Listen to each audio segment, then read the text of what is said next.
I've been waiting for him to call. It sounds kind of old-fashioned, doesn't it? Waiting for someone to call. Before lockdown, the only time I'd do it was when Centrelink wanted to speak to me. And even then I could just put the phone in my pocket and go about my day-to-day life, so it didn't feel so much like waiting. But when you're stuck at home with nothing to do, oh boy, do you feel the weight. Growing up, I watched a lot of old Hollywood movies. I'm gay, so when you've seen as many old films as I have, you get used to seeing glamorous women waiting by the telephone.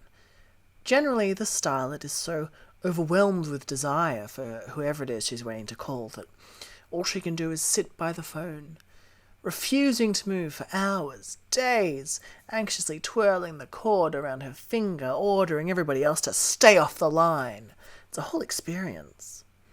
Think Greta Garbo in Grand Hotel, who goes from "I just want to be alone" to hovering over the phone waiting for John Barrymore to call. Or Gloria Swanson in Sunset Boulevard, parading up and down beside her swimming pool, velvet robe billowing, nerve shattering, demanding every time the phone rings, "Was that Paramount Studios?" It's not the most empowering of scenes, but there's something intoxicating about being reduced to that state of longing where desire is the only thing that you can feel. And you feel sure that the phone is going to ring soon, surely soon, and you're going to get the thing you want. It's like when you go bungee jumping and you stand on the edge of the platform, savouring that expectant moment before the thrill of your jump. It's almost a keener thrill than the jump itself, with the inevitable stop when the rope goes taut and you just hang there.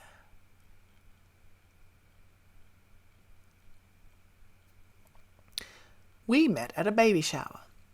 Well, we hooked up at a baby shower. It's weird, I know. I don't know if it was the chorus of baby talk, the hideously gendered gifts, or the constant conversations about changing nappies, but when our eyes met across that wall of postnatal produce, I knew we had something special. We kept catching each other's eye throughout the party, usually to share amusement or disgust at the ridiculous things that people were saying. Honestly, knowing that he was there was one of the few things that kept me from cutting this particularly offensive woman who suggested having a gender reveal party. When the baby-related game started, he gestured in the direction of the kitchen and I followed him out. We talked for an hour. He was sweet, he was kind, and he was interesting, which is something that I didn't think people were anymore. Eventually, he suggested that we go back to the party since we'd been gone for so long, but I wasn't about to exchange his company for more anecdotes about the difference between girl and boy babies, so I turned the conversation to art, which, of course, I know nothing about, but I did know that there was an original Hockney in the master bedroom. We pretended to look at it for about a minute before he kissed me, and we got to know each other a little better. Twice. It was ridiculously good, but the most wonderful thing was that we kept talking, in between and afterwards, and I felt like we were really connecting, which is rare for me, even with my friends. He was special. Afterwards, we got dressed, exchanged numbers, and snuck out of the party. He walked me back to my car, kissed me goodbye, and said very dashingly, "We'll meet again." That was 5 months ago. I messaged him. A lot. I started conversations, I threw out prompts, I made jokes, and he would just respond with one-word answers, silence, or he'd start talking about something completely different. It was like I was RuPaul during Snatch Game and he was any queen who changed their character at the last minute. I didn't think of just calling him. I let it go. I mean, first I obsessed about it for a week or two, but once I had analysed it from every conceivable angle, I forgot it. I forgot him. Until a week ago, he messaged me. Just one message. I miss you. Can I call you sometime?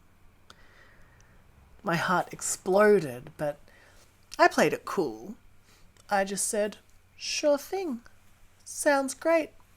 I figured, I've got a lot of spare time at the moment. If he wants to call me, whatever. I'm not going to think about it. And I naturally spent the next week staring at my phone, just willing the stupid thing to just please God, Jesus, ring. So here I am. Joined the ranks of the great women of the telephone, like Louise Rayner in The Great Ziegfeld, or Norma Shearer in Her Cardboard Lover, or, greatest of all, the patron saint of Our Lady by the telephone, Joan Crawford. You know, she had it written into her contract after 1940 that in every film she made, she'd get a phone scene. She wanted the opportunity to act without anyone else to get in the way of her thespianism. So, when a scene called for anguish, as so many scenes in Joan Crawford pictures do, she would invariably have a telephone monologue. She had a 5-minute long call in Humoresque. It was the climax, followed by like 10 minutes of her walking into the ocean to drown herself. And she did it all in this beautiful evening gown. And I mean, if you gotta go, go with Gowns by Adrian.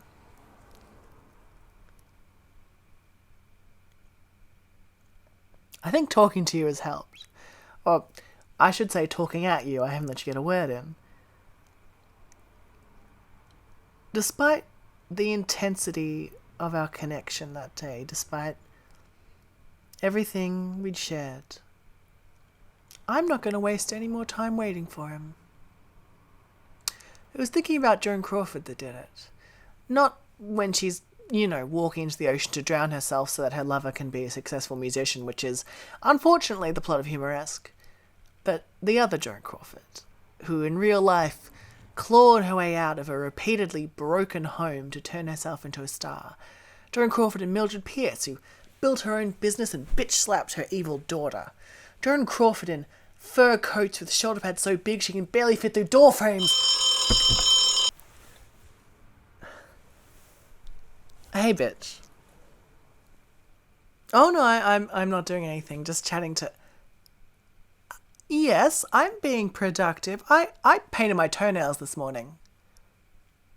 I've already seen all the porn there is, but at the moment I'm very interested in the early work of Jessie Starr. Look, I'm in the middle of a Zoom call. I'll call you back, okay? Great. Okay, I love you. Bye. Sorry. It was just my mother. Yes, I know you saw me dive for the phone, but I love him.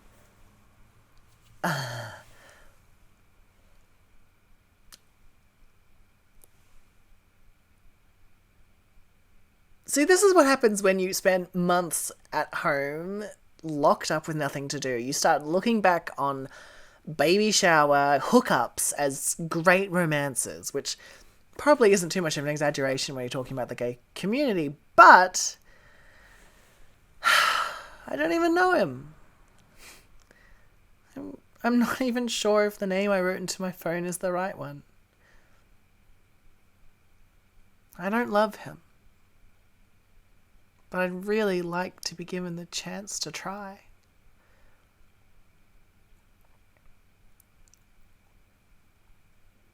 Maybe that's why it's so hard or so easy to stare at your phone waiting for a stranger to call or act out a scene into a silent receiver. Because that imaginary person on the end of the line is exactly who you want them to be. And what they're calling you to offer is not just the connection that you've been waiting a week for or that you've been longing for since you went into lockdown, but the connection you've been waiting your whole life to find.